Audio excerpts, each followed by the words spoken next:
If you're in a franchise business, it's not going as fast as you wanted it to. I will tell you a secret. In business, it never does. It always costs a bit more than you thought. It always takes a bit longer than you thought. It's always a bit harder than you thought. And then guess what? Usually it's even more rewarding than you ever could imagine. Welcome to the I Fired My Boss franchise podcast. My name is Dan Claps, founder and CEO of Franchise Playbook, a franchisor platform where we create, own, and operate dynamic franchise brands in the mobile services space. And my life's goal is to help people just like you fire their boss and become a business owner. And I'm Christian Dadalak, top franchise consultant and co-founder of Real Franchising, a leading franchise consulting firm. And together, we're on a mission to help people fire their boss, hire themselves, and live the American dream through franchise ownership.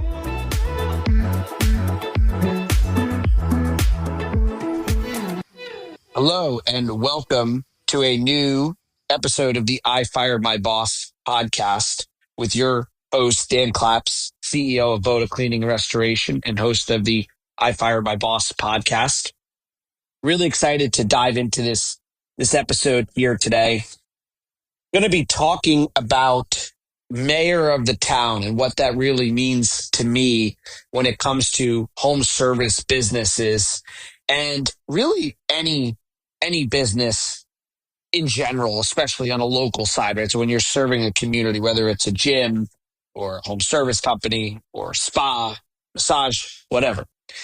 To me, in home services, this is even more important. And so we're going to really focus there since that's the area and vertical I know best. But mayor of the town really applies to any local business. So first of all, what is the mayor of the town? So mayor of the town is something we coined at Voda as what we look for in our franchise owners.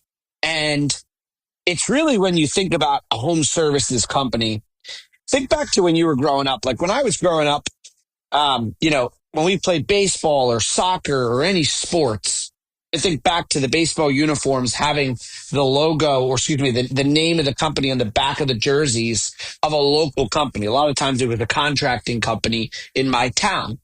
And the gentleman that owned that business, he was very likable. He was the mayor of the town. He was at the games. He was a coach. He sponsored the baseball jerseys. He had the orange slices after the games and practices.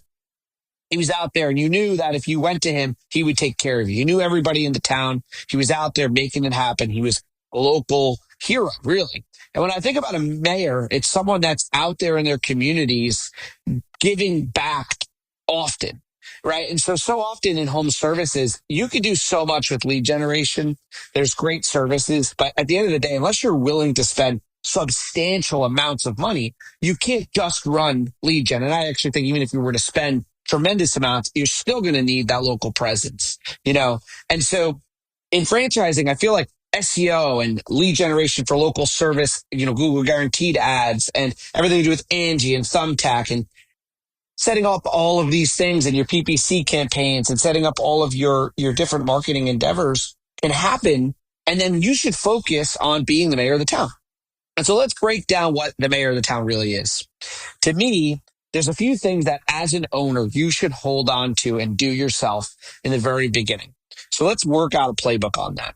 The first thing is I am a huge advocate of BNI, Business Networking International. I was a member of BNI for 2+ years. Originally, when I started out as a business broker in 2014, part of a franchise, they told me to join BNI. I joined BNI. In the franchise, outside of a few things, if they told me to do something, I did it because I knew that it was a model I didn't need to try and recreate. I remember at Murphy, we had to wear a tie and a dress shirt everywhere we went. And they had a very specific way of doing things. And it was a way that worked. And I tried hard to follow that playbook. I was fortunate to have a mentor at that time who was the regional there, Russell Miller, great guy, who took a chance on me and kept guiding me. And, listen, I'm definitely an entrepreneur at heart. So I was probably or more of a, build the system and follow the system. I wasn't the best franchise owner, but, started as an agent first and I was rough, but I started to learn and follow because he gave me great mentorship and they gave me great mentorship. And I realized, after a bit of time that success leaves clues. And so what I remember is they told me to join BNI, and I joined the BNI, Business Network International. I was 22 years old. It was definitely unique for, not as many BNI members there at that age. And I joined, and it was honestly, looking back, one of the greatest things, because at that time I was living in East Brunswick, New Jersey, and New Brunswick, New Jersey first, then East Brunswick, New Jersey. And that chapter gave me a new sense of community. All of a sudden, I was in a group of 30 business owners, and I learned so much from these people further along in their career than me. And I noticed that in BNI, there's a few things. Number one, the owners were there often. Number two, they showed up in their branded attire. The people that get in the most business were showing up in their branded polos. Or if they were a lawyer, they were showing up in a suit. They dressed the part of what they were. If they were a fitness instructor, they wore fitness type things, but they looked the part of who they were.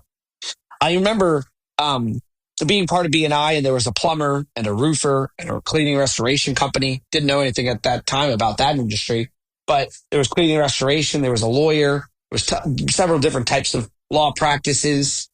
There was a dentist, a chiropractor, a florist, so many businesses. And all of a sudden, I started to see my friends and family saying, I got a guy. You need something? I got somebody. You need your house painted? My cousin's house was painted by the painter. I need, somebody in my family needed a chiropractor. I referred the chiropractor. BNI was this place where I actually was able to help other people, my family, friends, etc., and the people in my BNI. And I was taught this concept of giver's gain, which is the more you give, the more you gain. And so I would just try to, everywhere I went, I would think about my Rolodex of people in that BNI, and I would connect them. And I do very much like connecting people. I am a connector. It's probably a natural skill, but it's something you can learn. And so in the BNI, I was connecting all these different tradespeople and services to people I knew. And over time, I needed services, and I had these friends that could take care of me through BNI, which was fantastic. And what I learned about BNI was really the fundamental lessons of how to take care of a customer, right? When you got a referral, you had to call the referral right away, treat them great. And when you did, that accountability system was there in BNI. And so if you're a business owner, you're not in BNI, you're not learning how to service customers. You're going to learn a lot by just doing that, because your other fellow BNI members are going to give you advice, and they're going to hold you accountable. There's LaTip, Chamber of Commerce, Network After Dark. I like BNI. I think BNI is the one that you should stick to, but there's others as well. And that BNI community, what was interesting to me was I had to learn that I needed to delegate as much of the day-to-day business as I could, because BNI alone was a commitment. I noticed the owners that were successful, they weren't just going to the 7 a.m. breakfast. They were also making time for a lunch. They were making time to be on the leadership community. They were making time for a one-to-ones where they met with other business owners one-to-one. And I will admit that when I first got into BNI, I would go and I would sell my services during those one-to-ones. And over time, I was molded and taught, or groomed, if you will, on how to do it the right way, which was to go, and I use this to this day, was to go to a one-to-one and to ask the person I was meeting with, or the company I was meeting with, who is the ideal referral for you? Who's your perfect referral? Not about me, about you. Who's your perfect referral? I learned to listen to their story, get to know their business, and then ask, who's your perfect referral? Who's your dream customer? And then I would write that down in my little Rolodex and go out there and think about that whenever I met people. And if I saw someone that I knew was John's dream customer, I would try to refer them over. And over time, people would start to ask me my ideal customer. And over time, they would start to know it. The beauty of BNI is the accountability. I would go there every Tuesday at 7 a.m. You had to be there at 6:50. First of all, that's accountability. That's consistency every single week. Even if you're on vacation, you had to have a sub. You could only have a sub a few times per year. And if you missed a few meetings, they would kick you out. I loved the accountability of the organization. And did people love it? No, that accountability. But did it make them better? Yes. And I think that's what made BNI and what makes BNI so successful is that accountability and that functionality that they run. Not all groups are the same, but my chapter was running perfectly. And I think I'm very lucky to have learned from that chapter, because I think it might have been one part of the better chapters in there. To expand on this BNI thing, I started being asked if I could sub at other people's groups, so neighboring chapters. And all of a sudden, that was mind-blowing. I'll never forget the first time I went to another chapter in Bridgewater, New Jersey, and I subbed, and there was an even bigger group. And I was able to be exposed to 35, 40 other plumbers and roofers and painters. I was blown away that there was the same thing in another chapter, like a parallel universe. And then I subbed in another chapter. And while I wasn't trying to take business from the people doing what I was doing, I learned that there was no other B&I business broker.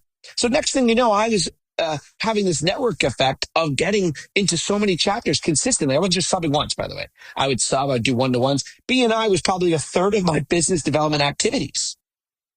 But it was free, basically, outside of lunches, etc.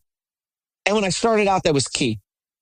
And if you're in home services and you're starting out or you're thinking about getting started, one of the books I highly recommend you read is Never Eat Alone. Never Eat Alone. I forget the title. I mean, the author. Let's look it up. Who wrote Never Eat Alone? Keith Ferrazzi and Tal Raz. It's a book about networking and building relationships. And the idea of never eat alone. I'd have breakfast, lunch, and dinner with somebody that could influence my business or that I could help. And so when you're starting out and you have a limited budget, I highly, highly, highly recommend you leverage B&I. You know, I remember B&I being, this jumping point for me, and then subbing in those other groups and then getting those relationships and then moving into a leadership position within the organization. And that all led to more and more of visibility of me and my services.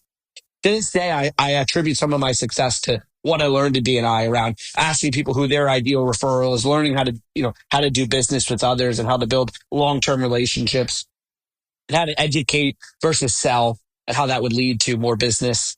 I loved B&I, and I wish if I had the time, I'd be part of it now if it served. I'm not in a local business now, but if I ever am, I would join again. It's a great organization and it's worth your time. It's not easy.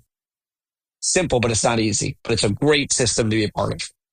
The next thing I'll talk about when it comes to being the mayor of the town is Rotary Clubs, Chamber of Commerce. Anything where you can get out there and do that same thing where you're networking with like-minded individuals. I think in business, if you are into a hobby and you can learn how to use that hobby to your advantage, for example, if you're a golfer and you're part of a country club and you can leverage, your new business. I think about friends of mine that are part of a country club down in Florida, and they were advertising their home service business beautifully in their country club's magazines. And they were there networking and supporting and doing galas and building relationships and bumping elbows with people that could influence their business. Being the mayor of the town is all about constant networking and promoting of your business. You have to be relentless about promoting your business. And the number one mistake I see new business owners make, especially in home services, is that they're not doing anywhere near as much business development rep activity as they should be, or that they think that they are. It's easy for days to go by where you really were not networking enough. You got to be out there. You got to be doing the cleaning jobs or the restoration jobs or the painting jobs. You got to be doing services for friends or influencers. Like if I found an influencer, for example, if there was a plumber, I'd be like, hey, let me come and clean your carpets for free, man. I'll do your carpets for free so you can see how great you are. And then over time, I'd build a relationship. I would get to the point where I was going to dinner with that plumber's family. We were like, their kids were friends, or spouses were friends. I would get as deep as possible into a relationship so we could build on that and do business with one another. I'll tell you a funny story going back to my days as a business broker. I had a friend, Josh Thompson. Let me be clear. He was in my B&I group. He wasn't a friend. He was a guy in B&I at that time. And Josh had a window cleaning business, very successful, doing, millions of revenue in his early 30s. I was in my early 20s, and he became a friend of mine. And first off, he became a client. And I'll never forget. He said, Dan, why do you always wear that tie and dress shirt to our meetings? And I said, well, it's part of the franchise. They tell me I got it.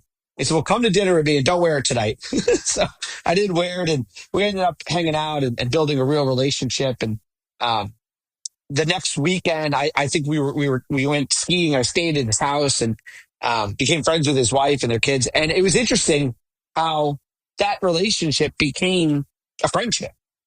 And one of the things I learned from that experience was that I could have real relationships, real friendships with people. They didn't have to be, business versus friendship. You could build a real relationship and still do business. Now, I do believe the saying doing business with friends is not great when your relationship's built on friendship. But when your relationship is built on business, you could build a friendship. That's what I believe, if you already were working well together. And so being a mayor of the town is about building deep, meaningful, real relationships with people. true and transparent ones. If you're a new home service business owner, it's okay. Homeowners actually may find that your authenticity and your honesty will take you even further.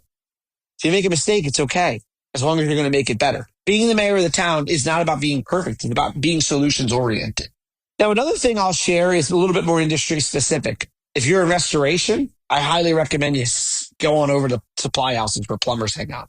You got to remember that being a mayor of town and understanding your business is you have to figure out where are the people that buy your service or refer your service. Where do they hang out? Who are they? Where do they hang out? And what's the hook that's going to get them excited to talk to you and send referrals? With us plumbers, relationship, but money talks. We got to treat their customer well. Somebody said to me recently, well, they're going to want to send me business because they like me. I agree. They should want to send you business because they like you. And they want to send you business because you do a great job. But that's the bar of entry. Like that's the first step. Obviously, you should do those things. And then I recommend paying a referral fee. I think at the end of the day, people do business to make money, make an impact, but they want to make money. And the more that you can incentivize them and you make the offer so good that they say, you know what? I can refer as a plumber. I can refer this restoration company business, or I could refer to the other one. But this one treats me well, does a great job for my customers. We have a real relationship and they pay me well. Real relationships are going to go further than money, right? Money is fickle.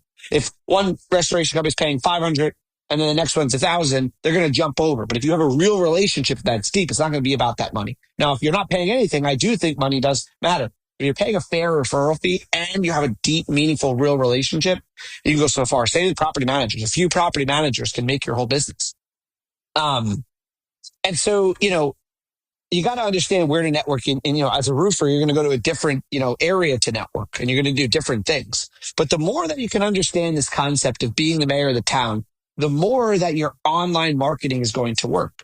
In a perfect world, what you want to do is you want to have your trucks out on the road. You're mayor of the town. You're running ads. They're seeing them on Facebook. You're doing direct mailers. Everything's happening at once. Another thing I'd like to touch on, if you're in home services right now and you're starting out and your team is in your office and they're on their phones and they're drinking their coffee. Yes, they're on break. Maybe they're in between jobs. Get them out there. I'll never forget being at our flagship location and Dragon seeing his team not busy and saying, guys, go out to Dunkin' Donuts. We're going to sit here anyway. Let's go out. Go hang out at Dunkin' Donuts. Where are the polos? Put the trucks in the parking lot. The more you advertise your trucks for free, the better. You got to be relentless. Put door hangers. Like if I was doing a job, I would go in 5 houses to the right, and it depends on the laws of the state, but I'd go 5 houses to the right, 5 houses to the left, and I put door hangers on the job that I just did.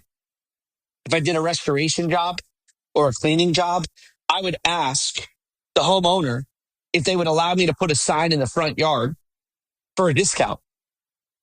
Water restoration done by Voda or carpets cleaned by Voda. If you'd like our help investing in a franchise at no cost to you, head over to ifiredmybosspodcast.com and fill out the form to schedule a free consultation. One more thing on the mayor of the town. If you're doing the mayor of the town activities, you feel like it's not working, you have to do more. You have to keep going. It's going to take time. It's not going to happen over 6 months. When I was in BNI, no one trusted me right away. You had to build the relationship. You had to be consistent. It's the same thing with content. I've been putting out content for years, since 2000. I want to say since 2017. I got serious about it in probably 2020, 19, 20. I don't even know. It's been years. It's not even working still. I still don't really get anything out of it. I'm still doing it. And I guarantee you, though, you can listen back to this podcast 5 years from now, and it will be successful because it never stopped. It never gave up. You can't just give up on being the mayor of the town. You can't just give up on, being out there in the community and thinking it's not working. It is. It's those little things. Remember, you didn't get into business to change your life. You got into business to change your life. You don't change your life in 6 months. You don't change your life in a year. If you're a franchise owner in any system, I want to give you one last piece of advice. The franchise, the business, it's going to take time. It takes time. Some of you will be way more successful right away. I saw a post recently about someone really successful right away, and that's great. But what you have to remember is they may have put in all the time before in some other struggle that now their oak tree is growing. Some of you are starting out earlier and you're going to have issues. Some of you are going to be really successful, then have issues. Some of you will never have issues, but everyone's journey is different. Don't compare. I know for me, Voda was able to get to where it got to so far because I had worked every second of my life in my 20s. People don't realize Voda's an overnight success, 10 years in the making. I was working beyond what you can imagine. People think I work hard now. I didn't have a life in my 20s. Nothing. Just worked constantly. And that didn't really pay off in that business, quite frankly. I made okay money, but it didn't. I had a good exit, but I always felt, frankly, like I was underpaid for what I was doing. And I was making a lot less money than I felt like I should. And quite frankly, getting a lot less credit than I felt like I should. And enjoying a lot less than I thought. I hated that business toward the end. Hated it. I'm just being honest. Hated it. Every bit of it. I was stuck until I was forced to move on when the business sold, right? Because I had a situation where the business had to sell, a partner that wanted to sell. And I'm glad it happened this way. It's the best thing ever happened to me. I don't even like telling a story anymore. But what happened was I had to sell. Not what was me story. It's just the truth. We sold the business and then it was time to do something else. It was 29 years old. What am I going to do? Right? I'm in franchise. All I know, I could only do certain things. I did not compete, which is fair. So I had to go figure out a different way. Going down the franchisor route was the only way that made sense at that time. It's the only direction I could go. It's the best thing that ever happened. I felt called to do it. And I remember, I'm going to tell a story. I remember the night I realized that there's nothing else I could do but be a franchisor or wait for 2 years to do anything, which was crazy for me. Right? I was like, what am I going to do? I got to use to a certain amount of money. I made this money, but I can't just go start living off of it. I want to put it toward action. I want to make an impact. I want to help people. When you're working 100 hours a week or 80 hours a week, it's very hard to go back to doing nothing. You have to do something. And so I remember thinking, what am I going to do? And when I realized that the only thing I really could do, at least as far as starting a business, was be a franchisor. I remember it was a Friday night. I realized that I had a call, I had to call the PE firm that had bought my. They're great. They're awesome. We talked through what I could do. And I'll never forget one of them there saying, Dan, I know this feedback, or I know what you're hearing doesn't sound great, but what you just said about being a franchisor, when you look back, will be the best decision you ever made if that's the direction you go. And we support you in that. And I remember being, excited, but hanging up the phone thinking, how the hell, excuse my language, but how the hell am I going to start a franchisor? That's not so easy to do. Now it looks easy in retrospect. It's not. And I remember that night going home and being devastated that I didn't know how I was going to start this thing. And then the next morning, I didn't want to wake up. Seriously, I wanted to, let me rephrase. I wanted to wake up eventually, but I didn't want to get out of bed. I was depressed. I stayed in bed all weekend because I didn't know what to do. Oh, I knew what to do now, but like that seemed like a mountain I had to climb. And then I remember the next day saying, all right, well, you had one day to, mourn over this. What are you going to do? And I went that following day, that Monday, to a conference in Philadelphia for franchise people. And I'll kid you not, I had a tail between my legs. I stayed in the room. I didn't want to go down to the conference. I didn't want to see certain people. And I sat in there in my room for the first 2 nights. I didn't go. I was working in my room at the conference, not going down to the conference. And finally the last day I said, that's it. I got to go down there. I got to at least show my face. I talked to 2 people at that conference. One was Aaron Harper at Rolling Suds. He didn't have Rolling Suds at the time. He was just a guy I met. And then he told me about, a way of doing a deal that might work for me as being a franchisor. We hit it off. And the second was, no, he was the only person I talked to. I said, well, I would need a COO. He said, I know someone looking.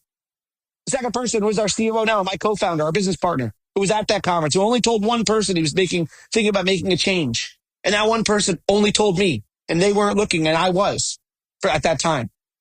And if I didn't have that one moment happen, I would not be where I am today. It was a life-changing opportunity. And then Zach and I, we hit it off right away. We knew each other for a long time, but we really started having conversations on our values and our mission and what we wanted to do with a franchise. Our skills are so unique from one another, and we have this mutual respect. There's a line in the sand. What he does and what I do are totally different, and we both need each other to really take it to the next level. But what's so interesting about this story is the success that didn't come right away. We had all this background. We put all this capital into building this business. We were so set on, we brought on a great team. We invested money. We put the systems together. We thought we were doing things better than anyone.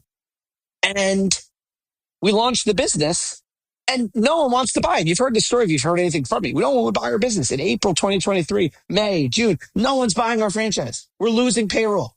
No one's buying. No one's interested at all. We're flopping. I remember seeing other franchises saying, what am I doing differently? I thought we were doing everything better. We were like the best franchise that no one knew about. And what changed in this story was a few things. One, we were the mayor of the town. We went out there relentlessly promoting, no matter what. Even when people said no or laughed at us, we kept going. Two, when people told us what was wrong with our system, we made it better. We made it better. We would actually listen to them. We would do it. To this day, when I tell you the feedback, I have an amazing franchise system. The feedback we get, it's as if we were 30 years into business. They expect us to do things that we should be doing in 10 years. They want it now. And you know why? Because we've been relentless at developing systems. And they know that if they ask, we're going to do it eventually. Not right away, but that we're going to do it, that we're actually going to listen. And I have one franchise owner recently said, think bigger. And I loved it. Now, I said to them back, you think bigger. No, I was kidding. But both of us, that's our mission. What is our mission at Franchise Playbook? To empower entrepreneurs to think bigger. And the mindset was, we understand what we're asking is further than norm, but that's the whole idea. Let's push each other. And I love that about my system because that's the whole point. I see Teams messages. It's Sunday at 11 o'clock in the morning. I see my entire franchise system pinging back and forth about wins and losses and opportunities and questions. They're relentless. They're relentless. They want to build a big business. And I believe in every one of them. And they believe in the system. And they believe in themselves. And that's what got them to here. But what I'm telling you is not everyone will succeed right away. You got to keep up with it. And tell me, believe me, I have my own challenges. Business is not easy. The first year is hard. The second year is hard. The third year is hard. The fourth year is a little bit easier. The fifth year is easier. And then it's really easy. So if you're tired of starting over, stop giving up. Believe in yourself. Keep going. If you give this business, whatever business you're in, the time and the energy, it will be successful over time. Stop trying to get rich quick and focus on getting wealthy slow.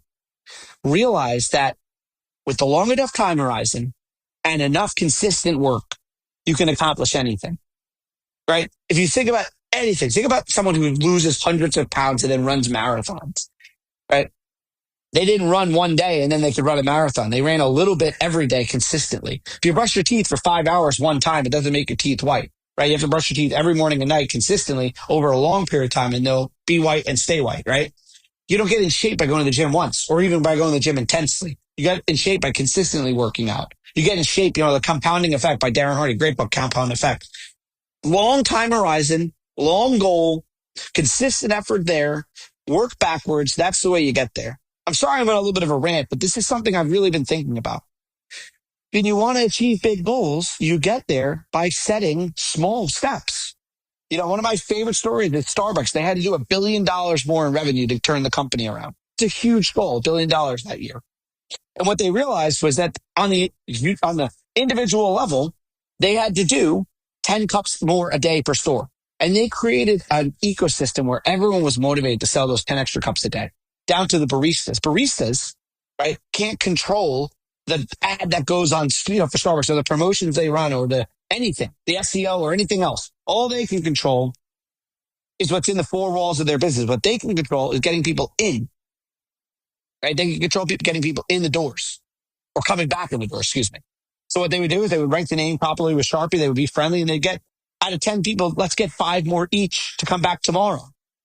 Simple things they would do. And next thing you know, they were doing with the 10 cups a day per store, per barista, per day, per store, per region, per state, per division, right? Per region, per year, per month, per week. And all of a sudden they did the 10 cups a day average per store, $1 billion more in revenue.